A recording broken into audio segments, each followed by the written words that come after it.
ನೀವು ಇಫ್ತಾರ್ ಪಾರ್ಟಿಗೆ ಬಂದಿದ್ದೀರಾ, ನಿಮ್ಮ ಅನಿಸಿಕೆಗಳು ಏನಿದೆ ಸರ್? ಏನು ನಾವು ಕೋಲಾರ ನಗರದಲ್ಲಿ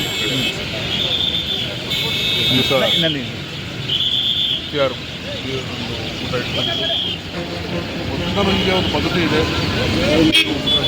ಅಂದರೆ ಅನ್ನ ಅನ್ನೋದಲ್ಲದೆ ಎಲ್ಲ ಧರ್ಮ ಜನಾಂಗರು ಕೂಡ ಒಂದು ಸಹಬಾಳ್ವೆಯಿಂದ ಒಂದು ಸೋದರತ್ವ ಭಾವದಿಂದ ಮಾಡ್ತಕ್ಕಂಥ ಜೀವನ ನಡೆಸ್ತಕ್ಕಂಥ ಒಂದು ಕೋಲಾರ ಮುಂದುವರೆದು ಇವತ್ತು ಎಲ್ಲ ಸಮುದಾಯದವ್ರನ್ನ ಎಲ್ಲ ಧರ್ಮಗಳನ್ನು ಕರೆದು ಒಂದು ದಿವಸ ಜೊತೆಯಲ್ಲಿ ಊಟ ಮಾಡಿ ಒಂದು ಸಹಬಾಳ್ವೆಯನ್ನು ಅವೆಲ್ಲರೂ ಕೂಡ ಒಂದೇ ತಾಯಿಯ ಮಕ್ಕಳನ್ನು ಒಂದು ಬಾಂಧವ್ಯವನ್ನು ಸೃಷ್ಟಿ ಮಾಡಬೇಕು.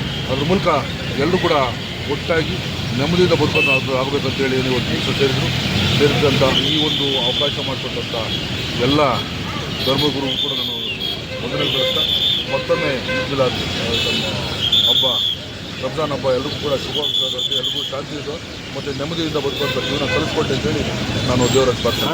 ಒಂದೇ ದಿವಸ ಹಿಂದೆ ಹೆಚ್ಚು ಕಡಿಮೆ ಒಂದು ದಿವಸ ಮುಂಚೆ ಒಂದು ದಿವಸ ಹಿಂದೆ ರಂಜಾನ್ ಯುಗಾದಿ ಬರ್ತಾ ಇದೆ.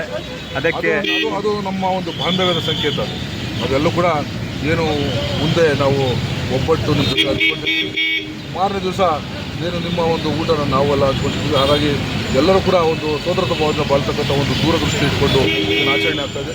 ಹಾಗಾಗಿ ಎಲ್ಲ ಬಾಂಧವರಿಗೂ ಎಲ್ಲ ಒಂದು ಏನು ಸಮುದಾಯದ ಬಾಂಧವರು ಕೂಡ ನನ್ನ ಸಂದರ್ಭದಲ್ಲಿ ಶುಭ ಕೋರ್ತೀನಿ. ಎಲ್ಲರಿಗೂ ಒಳ್ಳೆಯದಾಗಲಿ.